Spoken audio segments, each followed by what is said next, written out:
Pour commencer, pour débuter la troisième partie, je me suis permis d'écrire une question. Mais la question de tout à l'heure, c'était quoi? À la fin? Oui. Tu as eu le temps de la poser. Ah oui, OK. J'ai eu le temps de poser. Non. Je la cherchais. Non, non. C'est ça. Au début, j'avais eu l'impression que la vie seule était mieux pour se conscientiser et tout, alors que... Toutes les personnes qui sont seules, là, dans la conscientisation, ils se recherchent quelqu'un pour faire un couple. Oui. Puis tous ceux qui sont en couple, là, ils se recherchent une raison pour s'en aller tout seul. Pour s'en aller tout seul, c'est ça? C'est officiel. Parce qu'on a toujours l'impression que ça va aller mieux. Ah, c'est toujours plus beau sur le terrain de l'autre. C'est ça. Mais je m'aperçois que, finalement, la vie en famille ou en couple, là, c'est beaucoup mieux parce que ça va plus vite. Ah oui, c'est sûr. Mais là, tous les célibataires, ils pensent quoi de ce que tu viens de dire là? En 92, il faut qu'il se trouve quelqu'un. C'est le message. Il faut qu'il y ait des enfants de 10 ans et 12 ans, puis qu'il y ait parle comme toi. Non, ça va pas mieux en couple, puis ça va pas mieux seul, puis ça va pas pire en couple, puis ça va pas pire seul. C'est de vivre sa réalité, non la fuite. Simplement vivre sa réalité, c'est tellement banal, c'est tellement facile, tellement simple, mais l'humain, il faut qu'il complique tout, évidemment. Comme tout à l'heure, tu me disais, c'est simple en maudit, finalement, je te disais, oui, mais quand quelqu'un peut réchauffer, là, il va dire, c'est simple en maudit, t'as rien qu'à faire ce que je te demande, on dit si bien. C'est aussi simple. Mais là, l'autre, il faut que tu sois l'esclave. Ben oui, mais c'est pas, je veux pas ser mon esclave, je veux juste que tu m'écoutes. C'est la même affaire. Fait que tout est extrêmement simple, sauf que quand on mentalise ou quand on est un petit peu trop astralisé, tout devient simple dans la complexité. Les Russes, ils l'ont toujours dit, c'est tellement simple. Ils ont juste à accepter le communisme partout. Bon, puis les musulmans ils disent, c'est simple, acceptez Allah. Bon, vous cassera pas la gueule. Les catholiques ils disent la même chose, c'est tellement simple. C'est éliminer Allah. Puis c'est tellement facile. C'est tellement simple. Sauf qu'à un moment donné, ben, les simplicités qui sont toutes divergentes finissent par créer des complexités qui sont convergentes. Hein? Puis là, ben là, tout le monde s'engueule, tout le monde a des problèmes, c'est compliqué, on comprend plus rien, mais c'est tellement banal. Lâche les autres.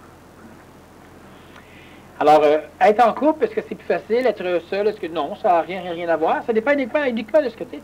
La majorité des célibataires ne sont pas solides à terre, ils ont des penchants, ils en perdent d'équilibre de tout aussi. Sauf que les personnes pour qui ils en perdent d'équilibre veulent rien savoir des autres. Bon, la majorité des célibataires sont malheureux, sont convaincus qu'ils pourraient plus têter énergétiquement s'ils étaient en couple. Ça veut dire quoi? Ça veut dire que les célibataires, ils se disent tout, moi, si je serais avec un gars, je serais avec une fille, tu sais, on pourrait se minoucher, on pourrait, eh oui, tu pourrais posséder l'autre. Ah non, moi, je le posséderais pas. Mais si tu le posséderais pas, tous tes amis sont parfaits. On pourrait l'empoisonner. Ben, c'est ce qui arriverait. Pourquoi, toi, tu es célibataire, je suis célibataire? Pourquoi nous autres, on aurait l'impression qu'on pourrait plus avancer si on serait avec deux femmes? Pourquoi? Parce qu'on voit un couple de nos amis, puis là, on a l'impression que les soirs, ils s'énergisent, ils s'auto-énergisent. Ouais. Ben, rencontre une amie, fait la même chose. Ah oui, mais c'est pas pareil. Pourquoi?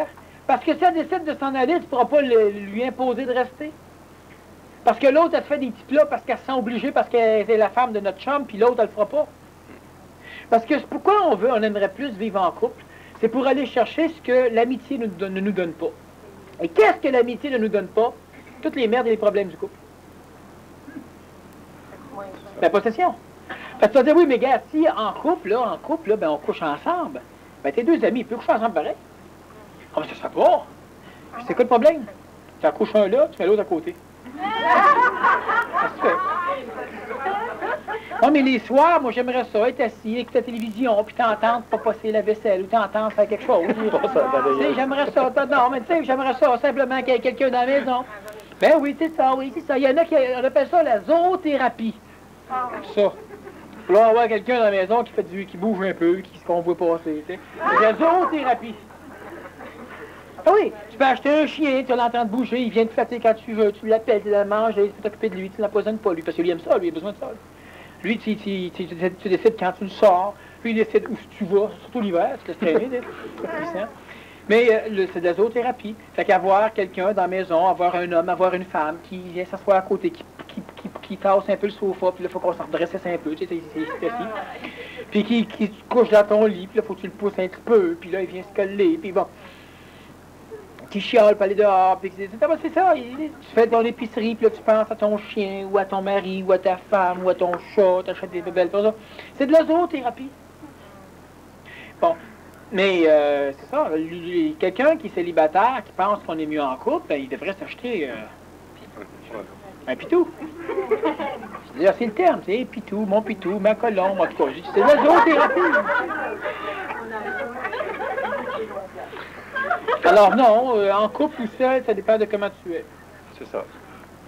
Quelqu'un qui dit, ouais, mais moi, là, je suis totalement pur et parfait. C'est l'autre qui, si t'es pur et parfait, l'autre est pur et parfait, toi, et plus là. On ne peut pas t'endurer. L'autre personne, non, c'est ça. Alors, en partant, ça sert à rien, c'est que si ça va mal dans le couple, celui qui se plaint n'a pas fait ce qu'il fallait. Puis pas changer l'autre. Change-toi, toi. Puis l'autre, il passe ou il casse. Tu n'as pas à forcer l'autre à changer. Le poids du temps, il passe. Ben oui, il passe toujours, parce que l'astral s'enterre uniquement. Les deux, ça fait longtemps que quand, comme tu es en couple, ça fait bout de temps dans le couple. Oui. Quand on est en couple depuis longtemps, puis qu'on s'est enduré depuis longtemps, ben il y a des raisons quelque part là-dessous. Fait que si on élimine toute la marde là, du couple, puis tous les problèmes au complet, là, il va rester une solidité. Peut-être que vous allez vous séparer, mais ça se voit à peu près jamais, puis vous restez totalement amis, ça n'a plus rien à voir. OK, mais tant qu'on a des enfants, ça devient ridicule de se séparer, parce que ça coûte plus cher, c'est plus non rentable. C'est moins fonctionnel, c'est ça.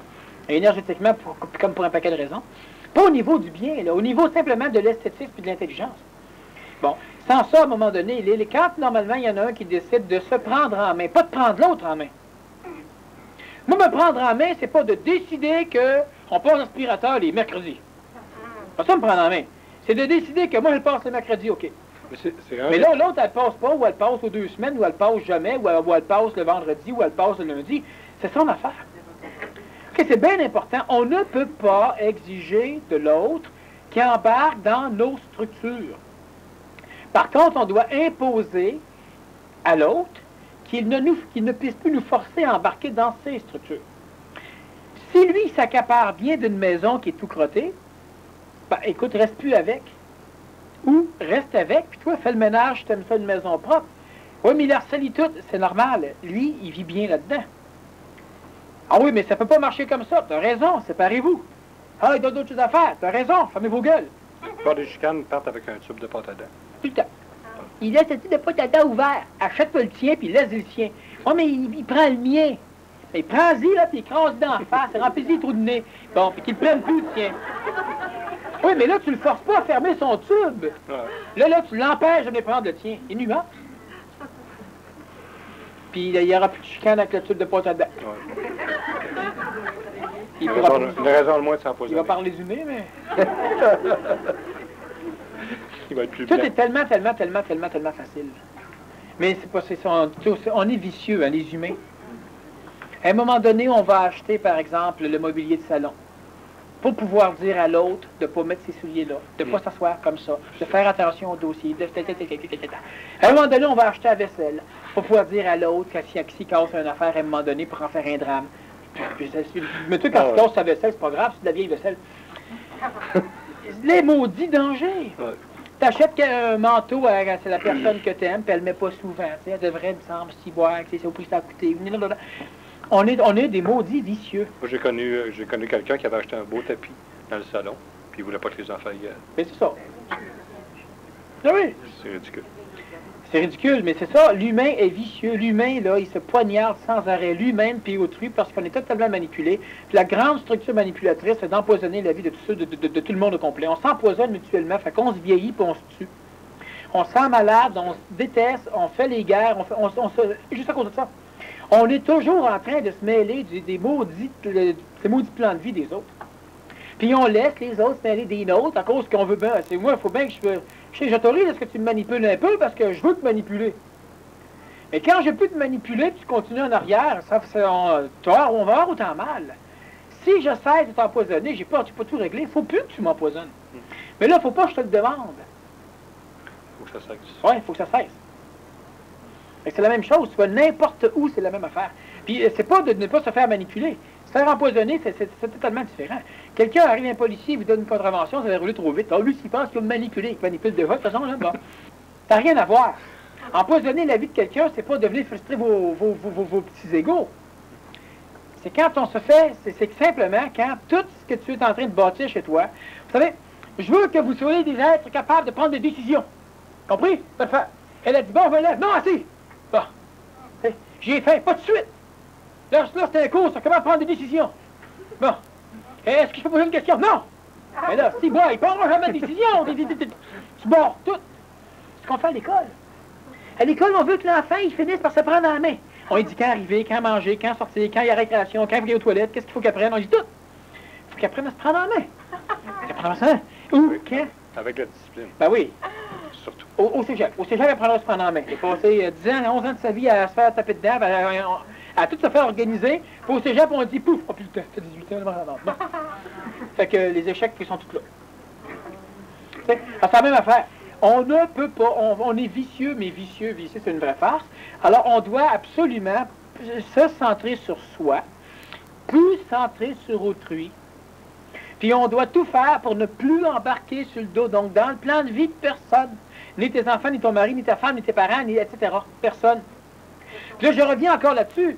Votre enfant, il rentre chez vous avec ses bottes pleines de boîtes, là, puis il s'en va dans le salon, puis on ne peut pas rentrer dans son plan de vue, dans son plan de vie. Non, mais rentrez-y dedans, par exemple. Ouais. Il y a l'écologie aussi. C'est pas écologie, c'est que là, il y a un cadre particulier, puis c'est lui qui rentre dans le plan de vie de tout le monde. Qui prennent ses bottes, qui mettent la gazette en dessous, qui rentrent dans sa chambre, puis qui les mettent dans sa chambre, ça le regarde. OK? Puis, mais l'écosystème de la maison. Sauf que moi, si j'aime placer les verres comme ça, puis là, je veux qu'il fasse la vaisselle, est-ce que je dois lui imposer de mettre les verres comme moi? Ouais. C'est ça, les chicanes de famille recommencent encore. Toujours pour des maudites niaiseries. Bon, il fait la vaisselle, qu'il place les verres comme il faut. Si ça n'a aucun sens du point de vue simplement de l'efficacité, on va y dire. Comme il dessert la table, et puis il met tout ça à l'envers dans le frigidaire. Il met tout ce qui est grand en avant, tout ce qui est petit en arrière, par exemple. Lui aime ça de même. Bon.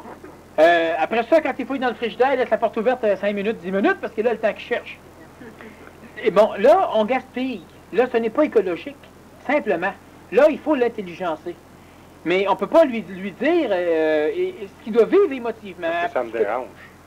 Et là, c'est pas ça qu'il faut faire. Ouais, c'est ça. Bon, c'est banal. Tu sais, chaque fois qu'il sort de ton automobile, il ne ferme pas la porte. Tu l'amènes à l'école, là, il sort, il s'en va. Là, faut que tu débarques, ferme la porte. À un moment donné, là, c'est ça. Oh. Là, tu n'embarques pas dans son plan de vie. Ouais, mais moi, j'aime laisser les portes ouvertes. Ah, pas de problème, merci, tu prendras l'autobus. Bon. Tu sais, c'est ton auto, c'est ton plan de vie, c'est tes bébés, il ne peut pas embarquer dedans. C'est simple. Oui, mais là, il ne faut pas exagérer. Mais c'est ça, il ne faut pas exagérer. Mais dans l'autre sens, t'es non-fumeur, on fume dans ton auto, t'es un épais. C'est simple. Oh, moi, ça me dérange pas, la cigarette. T'es un épais. Ça t'empoisonne, ça te tue. Pas une question de déranger. Tu fumes déjà pas, puis tu laisses les autres fumer, t'es un épais. Oh, ben là, faut pas... Ça, c'est le maudit problème de l'humain, c'est qu'il y a toujours un moment donné où apparemment on exagère. Il faut pas polluer, mais il faut pas exagérer. Tu sais, il y a toujours une pollution qui est saine. Tu sais, c'est ça le problème. Il y a toujours un karma que c'est pas karmique. Puis il y a toujours une colère qui est une juste colère, puis une jalousie qui est une juste jalousie. Mais il y a des coups de poing qui vont être des justes coups de poing m'emmener. Il y a des coups de pied qui vont... Bon, c'est tellement facile, mais il ne faut pas que les individus mentalisent parce qu'ils sont intelligents, puis toute leur vie est un enfer, ou un art, ou un fer, le moitié, uniquement parce qu'ils ne sont pas capables non seulement de se prendre en main, puis en plus de cesser de laisser les autres choses. On vient encore avec être seul ou pas être seul, c'est la même maudite bébelle, ça n'a rien à voir. Si tu penses que tu serais mieux seul, c'est parce que tu n'as rien compris. Tu passes ton temps à fuir. C'est ça. Bon, parce que tout le monde voit tes problèmes, là, ben, tu t'en vas tout seul. Là, il n'y a personne qui t'a dit. Ça n'a pas changé. Puis à un moment donné, là, qu'est-ce qui va arriver? Tu vas retrouver les mêmes malheurs, les mêmes ennuis, tu vas rencontrer d'autres amis, tu vas commencer à les pirater de la même façon. C'est comme le syndrome de la femme battue. Même chose. Avoir trouvé quelqu'un qui... Même chose. Bon, puis on continue. C'est le syndrome aussi des partis politiques des pays développés. Bon, chaque fois qu'il y a un tyran, on arrive à le mettre dehors, puis on met un tyran à sa place. Après, on le met dehors, on met un autre tyran à sa place, puis c'est comme ça. Haïti, c'est la même chose, puis il y a un paquet de pays que c'est toujours la même affaire. À la longue, à un moment donné, on casse, on fait plus la même chose. Mais en attendant, c'est ça, c'est des cercles vicieux. Puis l'humain est vachement vicieux. On va s'engueuler pour 2 crayons. Ah ouais. Moi, j'ai vu l'astral, comment ça fonctionnait. Je me suis acheté 4 paquets de 10 crayons à billes. Puis je les ai mis en bas dans mon bureau. Puis à un moment donné, il n'y a pas grand monde qui vient à la maison. Il y a mes gars qui travaillent un petit peu avec ma maison, puis il y a ma femme, puis il y a moi. Puis à un moment donné, ben là, je mets un crayon sur le bureau à côté de l'ordinateur, puis un crayon dans mon bureau. Puis à un moment donné, il n'y a plus qu'un ordinateur. Fait que là, j'en mets un autre. Puis à un moment donné, il n'y a plus qu'un ordinateur. Fait que là, j'en mets un autre. Dans le bureau, il y a avec moi qui travaille dedans, puis il n'y a plus dans le bureau. Fait que là, j'en mets un autre. Puis à un moment donné, mes crayons, mes boîtes, ils se vident progressivement. Puis on est deux dans la maison. Puis de temps en temps, les crayons, ils partent tout après l'autre. Là, subitement, je me rends compte qu'en haut, j'ouvre le tiroir, il n'y en a qu'à 5. Quelqu'un a trouvé celui-là. Là, j'ai rapatrié en bas. Là, je continue comme ça. Mais veut pas, sur la quantité de crayons qui reste dans la maison, il y a probablement 3 boîtes qui sont disparues. Où? Je ne le sais pas. Alors, imaginez, ça, c'est une stratégie, des crayons, on en cherche des maisons. Puis quand on a des enfants, on cherche encore bien plus. Les chicanes que ça donne. Les règles, les ciseaux. Quand tu les trouves, ils ne coupent plus, puis sinon, tu ne les trouves pas. Bon, c'est tes collants, la brocheuse, en tout cas, bon. Mais c'est ça, on parle simplement de conneries énergétiques. Mais là, il faut qu'on soit capable de comprendre ce que j'ai expliqué, puis d'être suffisamment intelligent et intelligente pour pas faire du tyrannisme de la mécanique. Donc, on n'embarque pas sur le plan dit de personne, puis on débarque tout le monde sur notre dos. Puis le bonheur assuré. Puis on dit, celui qu'on débarque, là, il s'en va, là. Ben, il était temps de vous le débarquer. Bon. Puis, on a tellement peur. Mais quand je dis aux grands-parents, là, vos petits-enfants, là, ils font rien que vous promener, puis ils vous font dépenser, etc. Ils savent que vous achetez leur affection, puis que ça vous coûte cher. Coupez tout. Allez les voir. Oh, oui, tu m'as acheté une affaire. Non, pourquoi? Parce que tu ne méritais pas. Puis on continue. Mais continue, si tu n'en achèteras plus jamais. Là, il faut que tu changes de temps, c'est pas. Ah, mais mon petit Pierrot, si tu continues, je t'en achèterai plus. C'est pas ça, là. C'est oui, mais Pierrot, je ne veux pas t'en acheter. Pourquoi? Parce que! C'est fini. Là, il vient de placer ses énergies, là. Le recentrer. Là, il s'en va en tremblant un peu, là. Là, il pense que grand-papa est malade. Mais c'est réglé. Puis après ça, tu vas le voir encore, puis lentement, l'astral va le reprendre, il va encore commencer à vouloir te minoucher pour que tu achètes des bébelles, puis c'est non. Puis il va dire pourquoi? Mais parce que j'ai pas le goût de crier comme l'autre fois. Bon, j'ai pas le goût de t'entendre crier non plus. Bon, ben c'est comme ça. Il faut cesser de se faire charrier. Le terme exact, c'est cesser de se faire chier. Puis c'est vrai. Alors, il faut être transparent, puis il faut imposer ce que nous sommes. Donc, vous devez imposer ce que vous êtes. Puis là, je dis pas, c'est pas au détriment du bonheur des autres. Les autres ne sont jamais heureux avec vous autres.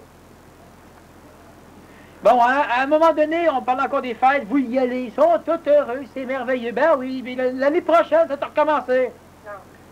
Là, si vous leur dites, écoute, ça fait 25 fois que j'y vais, cette fois-ci, j'y vais pas, ben vous êtes un maudit chien comme si vous ne seriez jamais venu.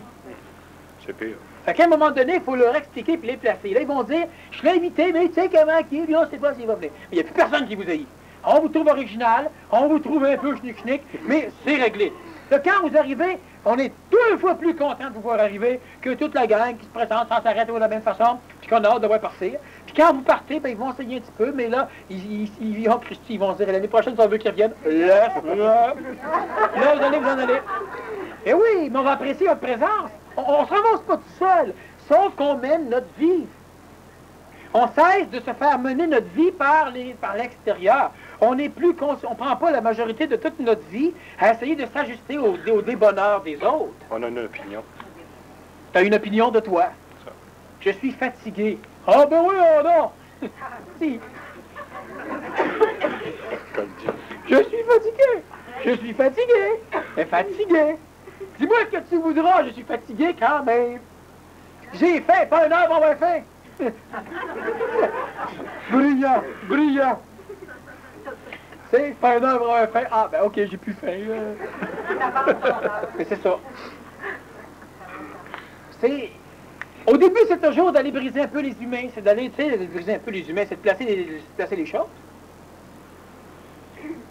Puis, c'est très rapide que les gens finissent par plus te sentir ou bien te sentir. Et que fait combien d'années vous passez là, à essayer à vous mêler des affaires des autres, à souffrir, à pas être content de l'extérieur parce qu'ils n'écoutent pas, parce qu'ils ne comprennent pas. Oui, mais ça fait 20 fois que j'ai dit, puis s'ils m'auraient écouté, Il n'est pas dans l'énergie de t'écouter, c'est simple. C'est toujours le même mot du bébé. Tant que tu empoisonnes quelqu'un, tu prends son énergie puis tu prends la tienne. Il comprend pas. Lâche-le, à un moment donné, il va se casser la gueule une fois et deux, il va commencer à se retrouver dans son énergie, il va commencer à fonctionner. Puis là, mentalement, on va se donner des conseils, c'est-à-dire qu'on va être capable de partager nos énergies de façon à augmenter notre potentiel. On va synergiser, mais pas émotivement. Bon, puis l'humain, lui, il commence au niveau du mental, parce que les transitifs, là, ils font comme les gars avec les filles. La majorité des gars, qu'est-ce qu'ils font avec les filles? Ils parlent de ce qui intéresse les filles. Et après ça, lentement, on s'en va, puis on s'en va, puis on a dit, mais bon. Bon, les ésotéristes, qu'est-ce qu'ils font? Ils parlent d'évolution. Puis c'est pas long pour évoluer mieux, là, c'est dans la couchette. Il y a des affaires qu'il faut faire, tu vas évoluer mieux. On va faire un échange d'énergie, une injection d'énergie, tu sais, bon. Puis là, oui, il y a des maîtres, c'est comme ça fonctionne. Hein, il y en a à Montréal, ici, là. Puis-je mettre ma main sur votre Muladhara chakra? Bon, il disait ça à une fille, il voulait mettre sa main pour l'énergiser. Le chakra sexuel, tu sais. C'est son Muladhara chakra, il voulait l'énergiser à me faire rien là-bas. Ah ouais, mais c'est un bonhomme qui est très respecté en région. Et puis, en tout cas, c'est correct ce qu'il fait, mais il y a des... je parle pas du Muladhara chakra, mais je parle de tout le reste complet. Il instruit l'astral, ça permet aux individus, à un moment donné, d'apprendre à décrocher. Mais ce qui est très, très, très important, c'est qu'on doit faire attention, même au niveau des transitifs. On va commencer par l'évolution, on va commencer par ci, par ça, puis après ça, progressivement, on va commencer à empiéter sur le terrain de l'autre, au nom de la conscientisation. Parce qu'il n'a pas compris. Bah, c'est ça. Toujours au nom de la conscientisation. J'ai la vérité. Ben, c'est évident, on trouve la vérité. Mais à un moment donné, au bonheur va venir en disant, ah oui, hein, tu dis tout le temps de bah, puis on pique pas, et donc. Ce qu'on dit puis ce qu'on fait, c'est deux, puis c'est normal. La parole devance énormément l'action du corps physique. Bon, on est contact supramental, on parle, en parlant, on s'instruit. Bon, ben écoutez, on s'instruit. Vous avez le droit de parler, puis vous avez même le droit de ne pas faire ce que vous dites. Vous n'avez pas le droit d'excuser que vous ne le fassiez pas, par des raisons qui sont émotives. Alors, moi, je n'ai pas besoin de le faire parce que moi, je suis au-delà de ça. La cigarette, c'est mauvais, mais mon énergie transmute la nicotine. Ouais, ben, transmute à volonté en même temps. Je pense que tu perds la volonté en même temps que tu perds la nicotine. À quoi ça sert de prendre de l'énergie pour transmuter la nicotine si tu as l'énergie? Tu n'as pas fumé, tiens. Sans ça, ben écoute, c'est parce que t'es pogné. Tu as encore besoin de ça pour te restrifier, pour équilibrer tes corps. C'est tout vrai. Tu sais, il y a des explications qui sont incorrectes, des explications émotives, des explications, là... Alors, les transitifs, ils vont se ramasser là-dedans à un moment donné. Là, j'embarque plus sur la vie de personne, mais n'embarquez pas sur la mienne. Puis embarquer sur la mienne, ça veut dire que quand tu pèses sur mon ombre, là, t'es déjà sur mon dos. Tu sais, ça veut dire que quand tu éternies pas comme je veux, là, t'es sur mon dos parce que ça vient froisser mes énergies. Froisser ses énergies. C'est ça. Bon, là, on est une gang d'épais si on pense comme ça. Puis là, on commence encore à embarquer sur le dos des autres. Pourquoi? Parce qu'on va astraliser l'information. On va prendre l'information, on l'informe, c'est ça. On la déforme, puis à un moment donné, ben là, on décide que mon plan de vie s'étend même à votre vécu. Donc, j'ai le droit maintenant de manipuler mon plan de vie au travers de vos expressions. T'sais? Ben là, c'est des coups de pied au derrière, puis etc., qu'il faut qu'on lui donne. Avec un bouchon, il faut couper l'ego. C'est très, très, très, très, très simple. Il faut comprendre ce que je dis. On a un espace vital, on a nous-mêmes. Puis, ça, on doit avoir une opinion suffisamment centrée de nous-mêmes pour que ce que nous voulons, ou ce que nous esthétisons, ou ce que nous intelligençons, soit. Mais l'autre, il ne comprend pas. C'est dans ses pénates encore. La lampe, elle ne comprend pas. Ben, vouloir tout faire pour qu'elle comprenne, c'est la même chose que de prendre le voisin pour qu'il comprenne. Si elle a comprendre, elle va comprendre tout seul. Puis si le voisin comprend, il va comprendre. En jasant, on va échanger des énergies, etc. Mais on ne fait jamais comprendre rien à personne. Puis ça, j'ai dit souvent, moi, je ne vous fais rien comprendre. Ce que vous savez déjà, je le réveille, puis je mets des mots qui vous permettent de clarifier la pensée. Vous dites, ah, maudit, il dit bien, là. Vous saviez déjà. Mais ce que vous ne saviez pas, je ne fais pas de l'information directe. Le crayon ici est constitué de 3 morceaux extérieurs et d'un petit morceau. OK, si vous ne le savez pas, vous l'apprenez. Puis encore là, par Kim Berlandis, lui-même le sait déjà. Mais au niveau psychologique, au niveau mental, au niveau supramental, les individus sont capables de supporter ce qu'ils savent déjà de ce que je dis. Bon, la majorité de ce qu'ils savent déjà, c'est parce que c'est mon intelligence qui les habite. Mais si mon intelligence les habite, c'est qu'ils ont toutes les structures pour être habités par leur propre intelligence à un moment donné, qui va aussi comprendre et savoir ce que je sais.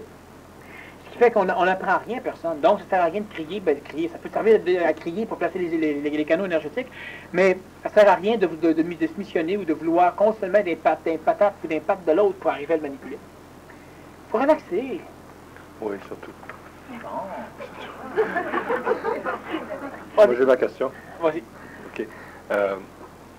Mais juste avant, là, je voudrais faire une... On va dire ça, c'est juste avant. Ouais, c'est là. juste avant. Trop tard? Ouais. OK. Non, ben vas-y juste avant, bien vite. C'est la cause du vieillissement, finalement, c'est l'empoisonnement. L'empoisonnement physique, l'empoisonnement vital, l'empoisonnement astral, l'empoisonnement mental. C'est la cause. C'est la cause. OK, d'accord.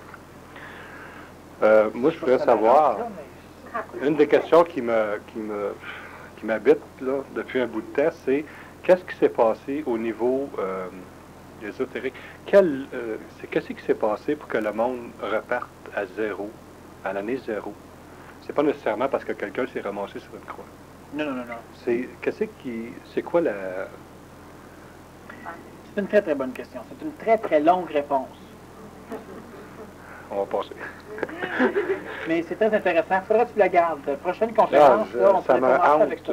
Parce que c'est mieux que ça. Je te le dis, il faut que tu la ramènes à la prochaine conférence du mois. Parce que c'est pas juste le fait qu'on est en l'an moins 1. Non, Et non, pouf, on est en l'an 1. Il n'y a jamais eu d'an 0. c'est le Ok, point... jamais eu dans zéro. Non, ouais, je sais bien. Non, c'est ça. Mais je comprends que tu parles de l'an 0, là, mais pour que tout de suite, tu te dis simplement, c'est pourquoi qu'on a fini par arrêter tous les calendriers existants. On a décidé qu'on partait, paf, à partir de l'an 1, à partir de la naissance de Jésus-Christ. En réalité, quelques années après, là. Mais pourquoi on a décidé, à un moment donné, que toutes les chronologies de ce qui dominerait le monde partaient maintenant. On va en parler. Partir pour aller jusqu'où? Ouais, ça crée la manipulation complète de tout ce qui se passe présentement. C'est pour ça que je dis que c'est une très, très longue réponse. Ouais. Mais c'est très intéressant. Il faudrait revenir là-dessus, sur ce sujet qui est vraiment bien. Énergétiquement, ça va amener plein de choses à l'heure. OK, d'accord. Alors, je vois tout, je suis empoisonné, j'empoisonne ensuite, je m'excuse, je suis culpabilisé. Et ça tourne en rond. Je suis écœuré, vidé. Quelquefois, je coupe sans couper. Comment clarifier?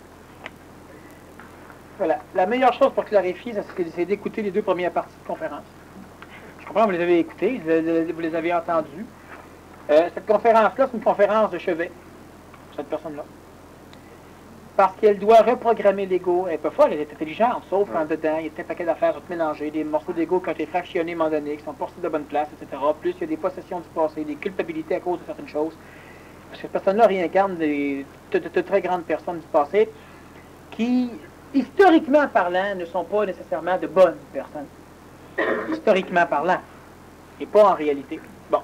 Alors, la personne ici, c'est sûr qu'elle empoisonne, se fait empoisonner, etc., puis elle voit l'affaire au complet. Tout ce qu'il faut qu'elle fasse, c'est qu'elle réécoute la conférence, puis qu'elle s'enligne pour noter, faire un travail. Mais quand je parle d'écrire, les gens ne sont pas écrivains, il faut qu'elle note les fois où ce qui n'est pas correct, puis les fois où ce qu'elle se laisse embarquer dessus. Puis il faut qu'elle travaille ces choses-là, puis elle va finir par se libérer de ces choses-là. Il faut qu'elle réécoute la conférence.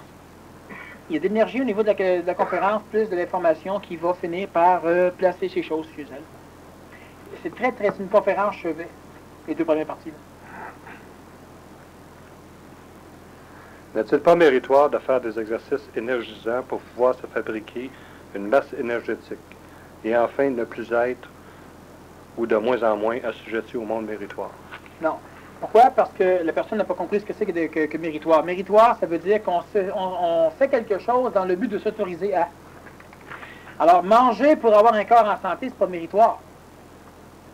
Mais si on dit, je mérite d'avoir un corps en santé, ça fait que je mange, quelque part, on a fait de quoi qui était méritoire, puis là, ça nous autorise à manger mieux. Alors, faire des exercices pour aller chercher de l'énergie, c'est de contrôler les mécaniques qui sont extérieures. C'est pas une question de mérite.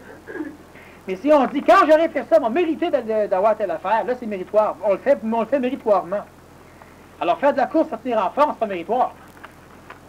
C'est exécutif, c'est une mécanique. Et une personne qui pratique, quelle que soit la technique pour ramasser de l'énergie, c'est pas une question de mérite, pas au niveau de la technique, c'est au niveau philosophique que c'est méritoire, si elle en fait une philosophie méritoire. Bon, par exemple, arriver à un contact supramental, c'est pas méritoire. Mais la chrétienté dit que faut que tu mérites ça, mériter ton ciel, c'est mériter les cieux. Faut que tu mérites. Alors, l'individu qui fait des choses pour mériter quelque chose, oui. Autrement dit, l'individu qui fonctionne uniquement émotivement, le mérite, c'est émotif. Par exemple, est-ce que je mérite de passer à tel degré initiatique? Donc, il faut que tu aies plu à quelqu'un, il faut que tu plaises à une autorité quelconque. Mériter, c'est de toujours vouloir décrocher le gros lot quelque part. Et empoisonner quelqu'un. Oui, il faut que tu plaises à Dieu, tu mérites le ciel, il faut que tu plaises à Jésus, il faut que tu plaises à Allah, il faut que tu plaises à Manitou, il faut que tu plaises, etc. Alors, n'est-il pas méritoire que de faire des exercices énergétiques pour pouvoir se fabriquer une masse énergétique? Absolument pas.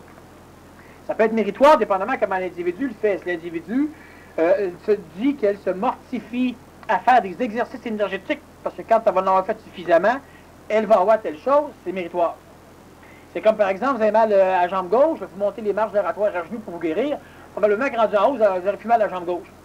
Vous aurez mal aux deux. Bon. Mais là, il y a un mérite. C'est émotif.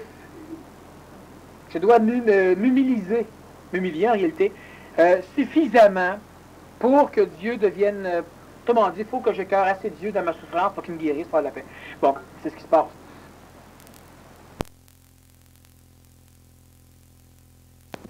Mais sauf que son degré de tolérance est grand. Il monte souvent les marges gératoires. Ouais. C'est pas méritoire que de faire quelque chose qui nous amène à avancer. C'est méritoire uniquement si on le fait en fonction d'une accréditation par une autorité extérieure. Ou intérieure, mais d'une accréditation. Daniel, pour me centrer dans mon intelligence, je sais que je dois être transparente. Quelle est la mécanique qui fait que je sens de l'animosité envers les personnes à qui je parle? Même chose, simplement, bon, c'est la même chose. C'est très, très, très long. J'ai parlé à travers... Premièrement, probablement que chez certaines personnes à qui vous parlez, vous reconnaissez chez elles des choses que vous avez chez vous, donc en partant, ça vous dérange énormément. Il y a une forme d'orgueil, probablement, qui vous habite, qui vous empêche carrément de parvenir à être transparent réellement. Puis ce qui arrive souvent, c'est que les personnes qui ne comprennent pas ce que c'est qu'une chose, on va dire la transparence présentement, vont jouer à la transparence et sont un peu hypocrites. Puis chaque fois qu'ils jouent à la transparence, ils peuvent finir par avoir de l'animosité envers autrui parce que inconsciemment, eux en décodent que c'est eux autres qui les forcent à être transparents, donc c'est à cause d'eux autres que les autres sont hypocrites, ce qui fait que finalement, eux autres sont pas corrects. Psychologiquement, là, tu peux t'organiser souvent d'une façon très intéressante. Alors, quelle est la mécanique qui fait que je sens de l'animosité envers les personnes à qui je parle? C'est sûr qu'en plus, si vous n'êtes pas réellement transparent, en jouant la transparence, vous pouvez vous heurter à plusieurs petits miroirs chez l'autre de ce qui se passe chez vous. Il y a tellement de façons d'arriver à sentir de l'animosité ou même une forme de snobisme à travers la transition. Ou se missionner à être transparent. Bien, là, ça c'est autre chose. Ou l'animosité. Mais effectivement, certaines personnes, très rares, des hommes d'une certaine grandeur, corpulence, pourraient, à un moment donné, effectivement, se missionner à être transparents. Très rare. Comment décrocher quand ma fille de 2 ans et demi mord ma soeur de 8 mois? C'est là un plan de vie? Oui. Elle la mord sans cesse et sans aucune raison apparente, en réalité pour faire sécréter ses parents. Ben oui. Mais là, je ne veux pas vous dire comment, mais ça se règle facilement. Parce que si vous ne trouvez pas comment, vous ne pourrez pas appliquer convenablement ce que je vais vous dire. Ça. Si je vous dis comment faire, vous allez l'appliquer d'une façon désastreuse. Si vous le trouvez, vous allez l'appliquer d'une façon correcte. Mordez-le. Écoutez-le pas, mordez-le. Mais ça s'appelle placer les énergies. Très souvent, de temps en temps, je vais laisser glisser des mots qui vont progressivement vous expliquer ce que c'est que de mettre des canaux en place. Placer les énergies de quelqu'un d'autre. Ou les siens, ou placer les énergies d'événements. Pourquoi je ne l'explique pas là? Parce qu'il y a trop de personnes qui ne peuvent pas comprendre. Des personnes qui ont trop d'ego, des personnes qui ne sont pas encore suffisamment centrées, ils vont tous vouloir appliquer ça parce que ça donne de la puissance. Les individus vont rechercher le pouvoir inconsciemment. Alors qu'en glissant de temps en temps des petits mots comme ça à la volée à travers différentes conférences, les individus qui ont ce qu'il faut pour être capables de l'appliquer vont avoir ce qu'il faut pour être capables de rapiécer les morceaux. Ils pourront le faire. Autrement dit, je vais le communiquer, mais pas clairement. Mais effectivement, ça se fait facilement. 2 ans et demi en plus qui mord sa soeur de 8 mois. Bon, là, achetez-y un dentier, celle de 8 mois. Non, mais ça se fait facilement. C'est facile. Puis là, c'est ça, mais je vais lancer des... Pas aujourd'hui, là. Mais je vais expliquer progressivement comment on place les énergies. Tu ne lanceras pas tes dentiers.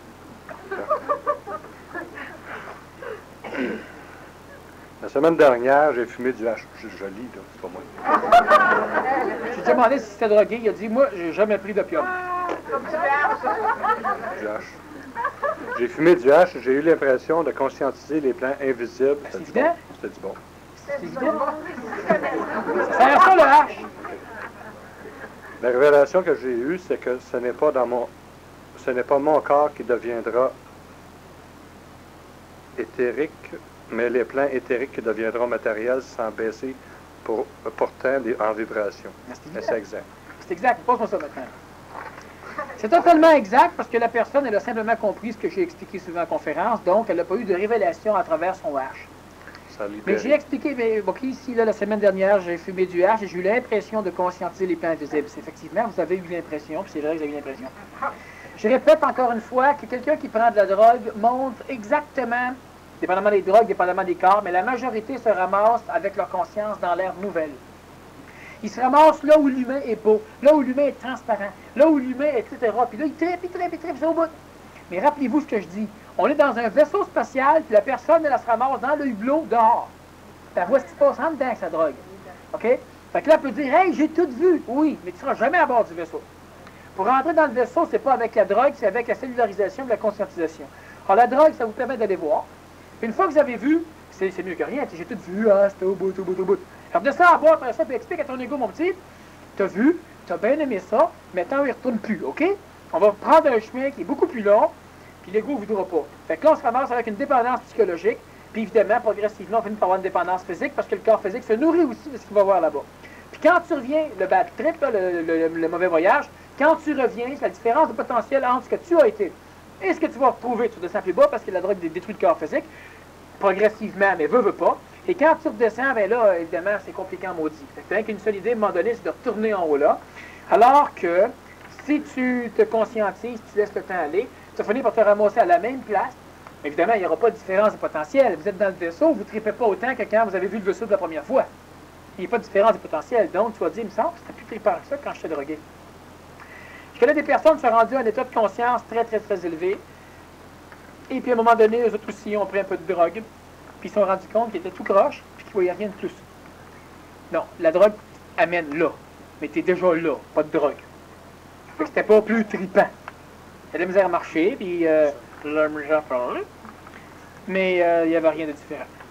Ils ne voyaient pas plus les auras que ce qu'ils voyaient normalement. Ils ne conscientisaient rien de plus. Non, parce que la drogue t'amène à un niveau.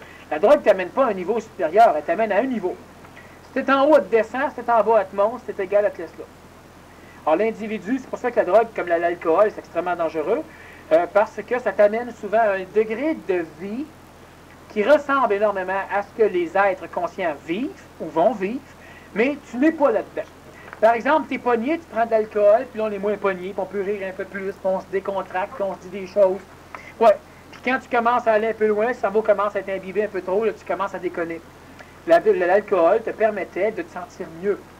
Il faut qu'on boive un peu, comme ça. Mais l'être nouveau, lui, il ne boit pas un peu, il s'amuse déjà. Mais l'alcool ne t'amènera pas à des étapes de samadhi suprême. Le H t'amène plus haut. L'opium t'amène encore plus haut. Et puis il y a d'autres drogues qui t'amènent jusque dans le monde de la mort. Ça, les vous tue carrément, puis voilà. Alors la drogue, ça te permet de venir voir dans la fenêtre, tu regardes en dedans, nous on te regarde, on te fait bye-bye, là tu veux nous serrer la main, on approche notre main, fait que là on serre la main, disons, comme la philosophie, fait que tu places ta main dans la fenêtre, on place notre main en avant, fait que tu es tout content de toucher la main d'un homme nouveau. Il y avait une fenêtre blindée en triple verre, totalement étanche, entre. Fait que tu redescends en bas en disant, hey, c'est-tu au bout? Et oui. Nous autres, on reste en dedans, puis on dit, un autre visiteur qui passe par là. Bon. Mais tu ne toucheras jamais réellement. Ça vient stimuler chez toi. La drogue a stimulé chez toi ce qui se passe. Tu ne rentres pas dans l'ère nouvelle. Tu ne rentres pas dans l'ère de conscience. Tu rentres nulle part. Donc, les drogues, il faut faire... mais c'est sûr que la drogue t'amène à voir. En plus que c'est probablement une copie astralisée. Ben, c'est pour astraliser parce que tu es toi, c'est évident. De toute façon, ça ne serait pas astralisé, tu te rendrais compte que tu es dehors. Mais la drogue, tu n'en prendrais pas souvent, oui. Je prends de la drogue, je me ramasse dehors du train. C'est pas génial. Ah non, c'est astralisé, tu as l'impression d'être dedans, toi, là. Un peu comme les pauvres qui regardaient les riches et qui disaient, maudit qu'on est bien. Ils regardaient tout manger, là. Hey, on est bien, hein. Tu vois, on peut faire des belles tables, hein. Puis on a la belle cuisine, hein. Puis, hey, on est-tu bien? C'est riche qui mangeait, tu sais. Mais celui qui prend la drogue, c'est pour ça qu'il vit. Fait que tant qu'il est dans l'illusion, ça va bien. Quand il se rend compte qu'on n'est pas bien, ils sont bien dans ce qu'il fait, ça va mal. Là, tu te mets souffrir. Tu prends un peu plus de drogue. Pas plus. Lors de digestion égoïque intense, ce que j'appelle égoïte aigu, je me retrouve avec une douleur au bas du dos qui m'empêche d'être fonctionnel. J'essaie de décider, mais la confusion règne. Je suis partagé entre l'idée qu'il est inutile d'investir dans la psychologie, car c'est nourrir les parties de mon ego, et l'idée que je constate que le corps physique souffre et que j'aimerais le soulager. Qu'en penses-tu? Bon, je ne peux pas d'en penser grand-chose, là. Égoïde veut dire inflammation de l'ego, en passant. Bon. Alors, quand l'ego fond, il n'y a pas d'inflammation de l'ego, hein? It, c'est inflammation. Je dis ça comme ça parce que c'est bon. Parce qu'à un moment donné, vous allez arriver avec quelque chose d'intéressant. Vous allez dire à quelqu'un une égoïde, puis l'autre, c'est un fiefé intellectuel, puis il va tout vous démolir au complet parce que vous n'avez pas envoyé le bon suffixe. Bon. Alors, lors des digestions égoïques intenses, maintenant, il faut faire attention. La majorité des personnes, ils sont convaincus qu'ils digèrent intensément leur ego, ne le digèrent pas intensément. Ils s'égoïsent, ils sont à côté de la traque, puis ils s'imaginent, ils ont un concept, puis ils philosophisent là-dedans. Parce que chaque fois que ça va mal, c'est parce que je suis en mutation présentement, et puis j'ai l'impression que mon orteil a son ongle incarné. Je ne dis pas que la personne ne le vit pas, je dis simplement de faire attention. Parce que les époques de digestion intense, il n'y en a pas sur la planète. C'est sûr qu'intense, on s'entend. Hein? Bon. Okay. Maintenant, je me retrouve avec des douleurs au bas du dos, c'est normal. Pourquoi? Parce que l'ego, nécessairement, fuit. Donc, il se passe de quoi? L'ego va fuir. Puis l'ego, qui est normalement centralisé au niveau du centre coronarien, du cœur plutôt, puis au niveau de la tête, ben, nécessairement, il peut fuir au niveau du corps physique ou simplement créer des stress ailleurs. L'ego a peur, puis ça va se répercuter au niveau du corps physique. Puis étant donné que le corps physique est mobilisé, la personne, elle se concentre, elle est achalée, empoisonnée par les problèmes du corps physique. De ce fait, elle a moins d'énergie à mettre de la conscientisation, pour, autrement dit, elle avance moins bien. Mais toutes les personnes ont besoin d'alimentation astrale, d'alimentation vitale, d'alimentation mentale, d'alimentation physique équilibrée. C'est ça qui va régler le problème de la personne, puis c'est ça qui va régler toute la phénoménologie des problèmes planétaires humains. Autrement dit, c'est être capable de s'entourer d'amis. Puis quand j'ai déjà dit, il y a quelques mois, que dans les années qui viennent, arrangez-vous pour avoir des amis, parce que vous allez voir, ça va être la base essentielle à la survie. Pourquoi? Parce qu'on va, en ayant des amis, c'est exactement comme si on était des marins cultivateurs. On vous dit rien, là, marin cultivateur? Oui. Un marin, c'est quelqu'un qui a un bateau, qui peut sacrer son camp avec un bateau à voile n'importe quand, qui dépend de personne. Il est cultivateur parce que n'importe quelle terre où il va aller, il va être capable de semer ce qu'il faut pour s'alimenter. C'est ça. Gaspésien. Celui qui va avoir des amis va être un marin cultivateur. Il va avoir toute la banque d'énergie nécessaire pour s'alimenter, puis il va avoir la force motrice énergétique nécessaire pour sacrer son camp. Okay? Maintenant, des amis, c'est pas des amis du point de vue émotif, c'est des alliés. C'est l'intelligence qui a du cœur qui détermine le phénomène de l'amitié. Mais les individus, pour avoir des amis, doivent être capables de faire la différence entre l'amourachement, entre tomber en amour, entre monter en amour, entre toutes ces affaires-là au complet. Cessez de s'interdire de s'alimenter de quelqu'un. Cessez de le forcer à nous alimenter. Cessez de le forcer à prendre ce qu'on lui donne. Il faut absolument que l'individu, il faut que l'humain devienne un être nouveau. La personne ici, là, en étant capable, premièrement, on parlait de l'empoisonnement, aujourd'hui c'est évident qu'en appliquant ça, ça va être déjà, mais il faut que la personne soit capable, il faut qu'elle accepte de voir la différence entre s'alimenter astralement et s'alimenter égoïquement. Oui, mais quand je m'alimente astralement, mon ego s'alimente aussi. Ben, alimente-toi. Pourquoi? Parce que sans ça, tu te ramasses avec une pénurie telle d'énergie astrale que de toute façon, ton ego va trouver des façons à s'alimenter, mais le corps astral étant tellement hypothéqué que le corps physique va finir par l'être, le corps mental aussi, puis vous ne pourrez plus diriger. Alors, une personne souvent dit, oui, mais c'est intelligent d'y aller, mais je sens que mon ego aime ça. Oui, mais vas-y quand même. Le but fondamental n'est pas d'écœurer l'ego. Mon ego aime ça, je vais pas. Si tu es intelligent, oui, vas-y. Si tu es intelligent, non, vas-y pas. Laisse pas l'ego. C'est pas une guerre contre l'ego. Il faut que tu émancipes ton intelligence. Il y a un gros roton. J'ai peur de voir son père.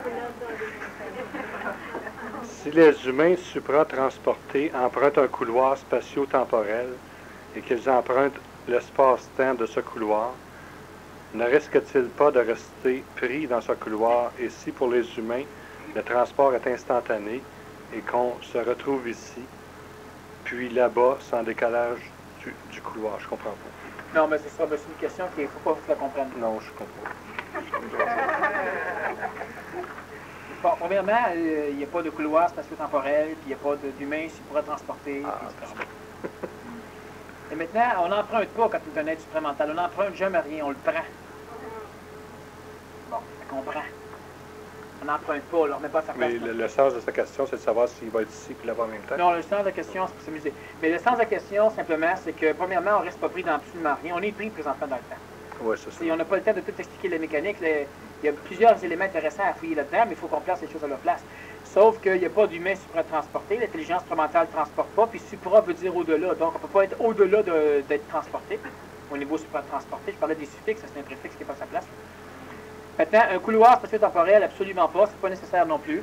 Et puis, il y a plein de choses qui seraient longues. Je ne vais pas trop répondre à la question parce qu'on n'aura pas le temps de toute façon. La conférence ira sa fin. Okay. Mais le transport est plus facile que ça. On en reparlera aussi à un moment donné. Là, j'allais dire de quoi, mais je ne le dis pas.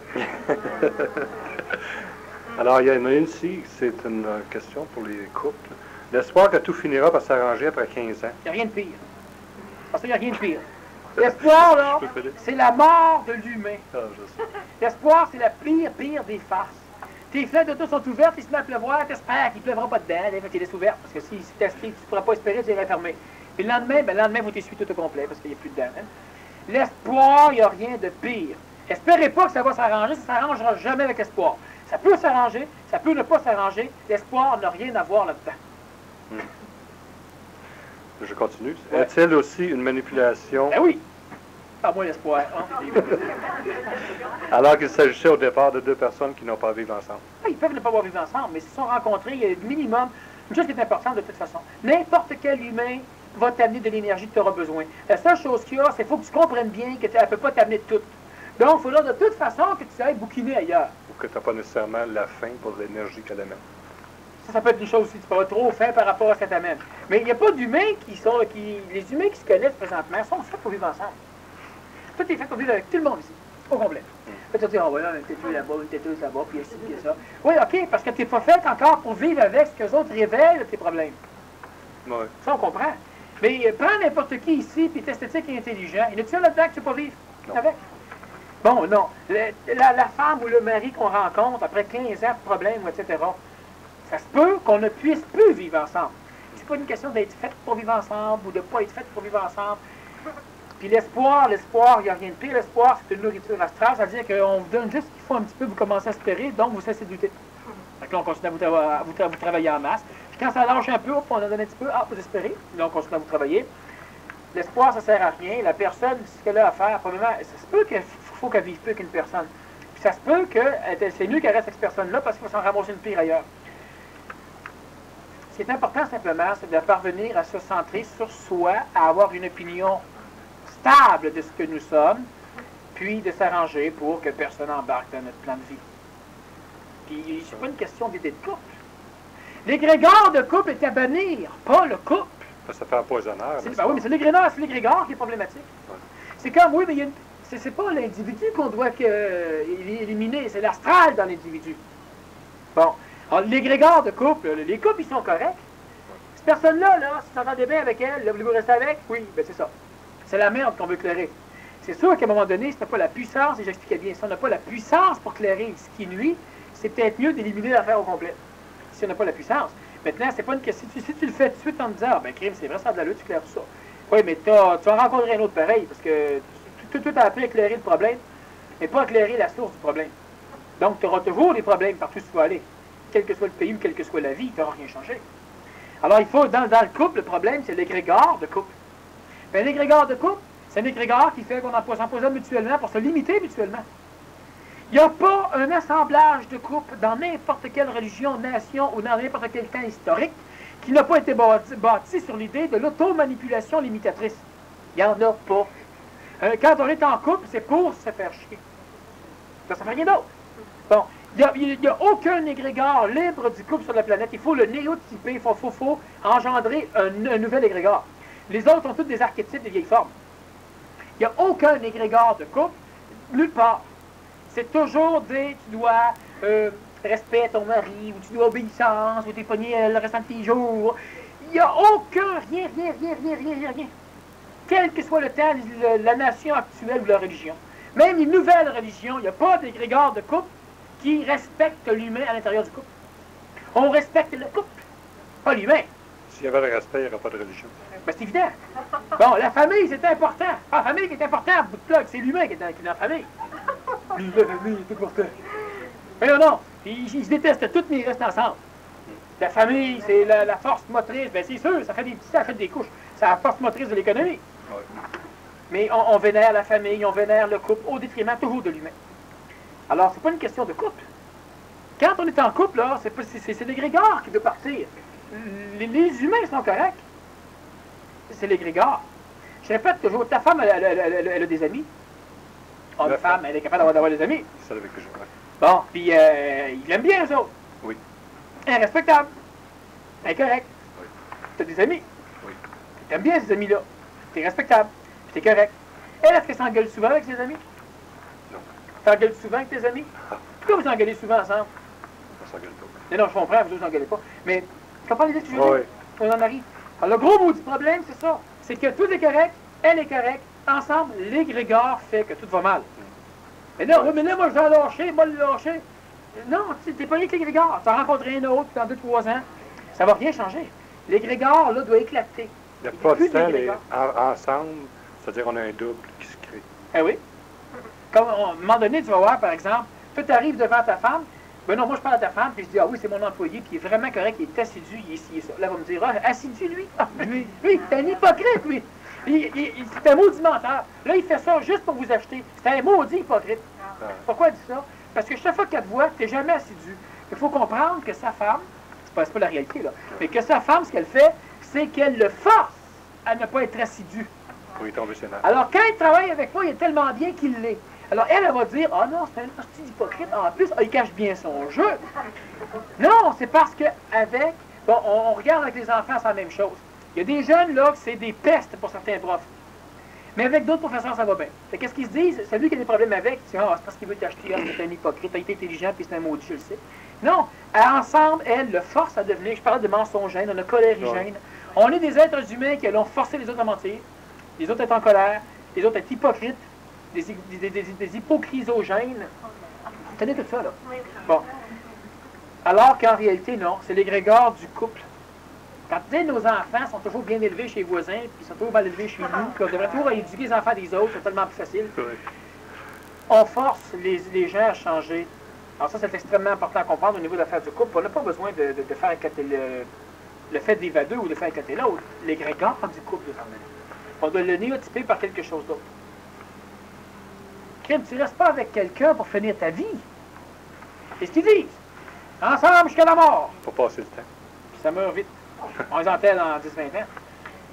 Non, on a besoin de s'auto-alimenter. On n'est pas complet énergétiquement, comme il nous manque des minéraux, des protéines, des acides aminés, etc., des oligo-éléments. C'est la même chose au niveau des plans du corps vital, astral, mental et même supramental. Donc, nécessairement, on va vivre en couple. On va avoir des enfants pour être capable d'exprimer une énergie dans un autre corps physique, pour être capable de s'alimenter avec. Donc, les enfants vont nous alimenter. Nous, on les alimente aussi. Puis, on a besoin d'amis pour la même autre chose. Sauf qu'il y a toujours une structure de limitation. Alors, le moment où tu commences à être bien énergétiquement, dans l'égrégore de l'humain, de l'animal humain, il faut que tu tombes en amour. De ce fait, on a peur que tu tombes en amour avec un autre avec lequel tu t'entends bien. Fait qu'on va placer des lois pour t'interdire d'aller te nourrir de l'autre. Mais c'est pas ça. C'est pas parce qu'on a peur que tu tombes en amour. C'est parce qu'on veut pas que tu t'alimentes de l'autre. Et pour t'obliger à empêcher l'autre de s'alimenter, donc de croître énergétiquement, on va s'arranger pour créer la peur de tomber en amour. Moi, je disais à un moment donné, il y a une femme, en conférence, plutôt en séminaire. Mon mari, il veut coucher avec moi tous les soirs. Là, j'ai 45 ans, j'en ai ras-le-bol, puis j'en peux plus. Il est parfait, c'est un maudit bon gars, il a juste ça, le maudit problème. Qu'est-ce que je peux faire?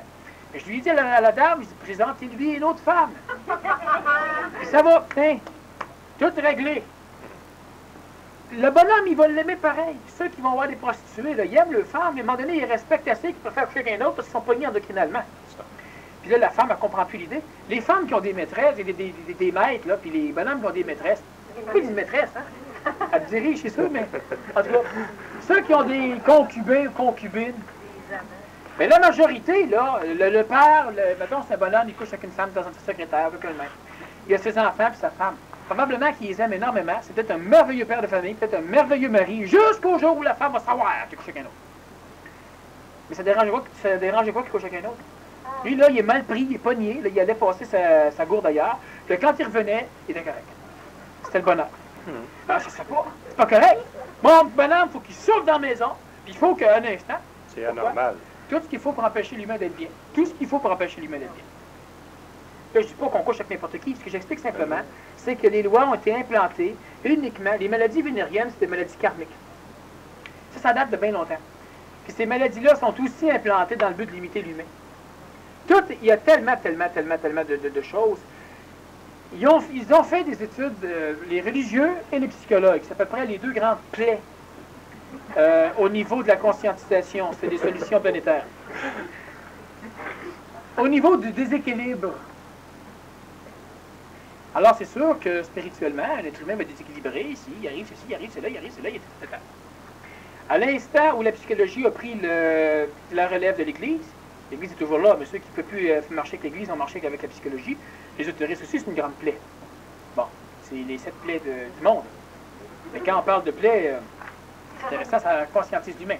L'occultisme, c'est la même chose. À un moment donné, ce qui arrive, c'est qu'on finit par trouver on va essayer d'expliquer qu'un être humain est déséquilibré à cause qu'il a vécu ça. Moi, à un moment donné, on me posait des questions pour me dire, M. Kem, l'affaire de l'enfant Teflon, vous avez trouvé ça comment? Bon, je l'ai toujours su. Et vous avez dû souffrir dans votre jeunesse, vous. Parce que c'était pas souffert, c'était pas rien à trouver. T'sais. Moi, il y a un déséquilibre quelque part dans ma vie qui a dû faire en sorte que je suis devenu conférencier pété, ou que je suis devenu psychologue paranoïaque, ou quelque chose. Bon, alors on va expliquer, par exemple, que les enfants ont des problèmes parce que les couples se désunissent. Et moi, je passe mon temps à leur expliquer, à un moment donné, il va y avoir quelqu'un qui va, prendre un enfant de 4-5 ans, par exemple, il va le déshabiller, puis il va juste le regarder, ou non, il va jouer avec, mais sans faire mal à l'enfant. Et puis là, c'est tout un drame, ça, pour l'enfant. Ben, l'enfant, lui, tant qu'il ne savait pas que c'était un drame, il était bien heureux, il n'y a aucun problème. Enfin, quelqu'un qui donne de l'affection, enfin, quelqu'un qui aime aller se coller dessus, puis enfin, quelqu'un avec qui il est bien. Mais là, un instant, les psychologues vont être pas bien te le dire, ça va déséquilibrer l'enfant, il va devenir un pervers plus tard. Fait que là, il faut qu'on le traumatise en lui disant qu'il s'est fait violer. Un refoulé. Puis que l'autre, c'est un dangereux, puis etc. Là, une fois rendu adulte, tu as peur de tous les gars que tu rencontres, tu as peur de toutes les filles que tu rencontres, tu sais plus si tu fais bien, tu sais plus si tu fais mal. À un moment donné, ben là, si tu déshabilles, il faut faire l'amour. Sans ça, c'est toute une notion de bebelle, uniquement parce qu'on considère toujours que c'est mal. L'humain, quand je peux en faire des plaies, l'humain doit finir par être capable, dans son intelligence, de transcender, premièrement, toute limitation, pas de se libérer, parce que là, nécessairement, il va aller faire ça pourquoi on a implanté les religions. Tout ce qui est yadique devient satanique. Les religions, c'est une plaie dans une certaine stratégie de conscientisation. C'est absolument essentiel sur la planète Terre pour aider l'humain. Alors qu'à un moment donné, c'est ce qui devient la problématique. La psychologie, c'est la même chose. Bon, puis la médecine, c'est la même chose, etc. Les médecins sont totalement contre les psychologues. Les psychologues sont souvent contre les médecins. Mais ensemble, ils sont contre ce qui est neuf. Bon. Tout ça, c'est utile. Et ça fait partie des structures qui forcent l'humain à maintenir son schéma d'auto-souffrance à travers des limitations, soit spirituelles, soit d'équilibre, soit des paquets de belles gens. Puis l'occultisme ésotérisme fait le même jeu. Puis tout ce qui fait partie de la conscience de l'ère nouvelle fait partie du même jeu. Dans l'ère nouvelle, il y a un paquet de lois. Je connais des gens, moi, là, qui se partent des petits villages, des petites communes d'ère nouvelle. Puis la première chose qu'ils nous montrent, là, c'est une pile de règlements. Ouais, on m'a demandé d'aller vérifier si c'était correct. Alors je leur ai dit, écoute, si tu as besoin de règlement, pour ce monde-là, c'est pas le bon monde. C'est pas le bon monde. Ah oui, mais il y a un règlement qui dit qu'on ne doit pas, par exemple, polluer le terrain de la commune. Écoute, si tu prends du monde correct, tu n'as pas besoin de mettre un règlement. Ils ne pollueront pas. Il y a un règlement qui dit qu'il ne faut pas coucher avec la femme d'un autre. T'as peur en sacre-bleu de l'ère nouvelle, toi, là. Ils coucheront pas ensemble, c'est pas ça qui est l'idée. Mais on a un paquet de règlements au départ pour se créer, c'est ce que lui a toujours fait avec sa religion, avec la psychologie, se créer une espèce d'ambiance où on semble bien. Avec un paquet d'interdits. Oui, ma femme n'accouche pas de personne parce qu'elle n'a pas besoin. On a mis une loi pour qu'elle y aille. Bon, là, ça donne l'impression qu'on n'en a pas besoin. C'est typiquement de l'ère nouvelle, ça. Je parle de la vraie ère nouvelle. La vraie ère nouvelle, c'est quoi? C'est que ta femme, elle peut coucher n'importe où. Est-ce qu'elle y va? Non. Pourquoi? Parce qu'elle n'a pas besoin. Tu sais, l'ère nouvelle, tu peux manger n'importe quoi. Bon, tu manges toutes les affaires qui vont t'empoisonner? Non. Pourquoi? Y a-t-il une loi qui l'interdit? Non. Mais mange-en. Mais non, c'est épais. J'ai pas besoin de loi. J'en mange pas. Ça t'arrive souvent de manger de l'herbe à terre? Chaque partie broutée. Pas souvent. Non, il y a une loi dans la région qui interdit ça. Non, non. L'herbe nouvelle, c'est ça. La vraie herbe nouvelle. Il n'y a pas de loi allumée et libre. Oui. J'ai une question qui est intéressante. On n'a pas le temps. Oui. Mais fais pause la ville. Tu dis que tu dois débloquer un canal en 92. Qui pour toi est important? De quel canal s'agit-il? Devrais-tu être désassujetti de tous les liens karmiques pour le faire? Ça, j'en parle pas. Pas à cause de vous autres, à cause de l'astral. Pas tout de suite qu'à un moment donné, vous saurez ce qu'il faut En savoir. 93? Je ne sais pas. Je sais pas. On verra. Alors là-dessus, je vous laisse.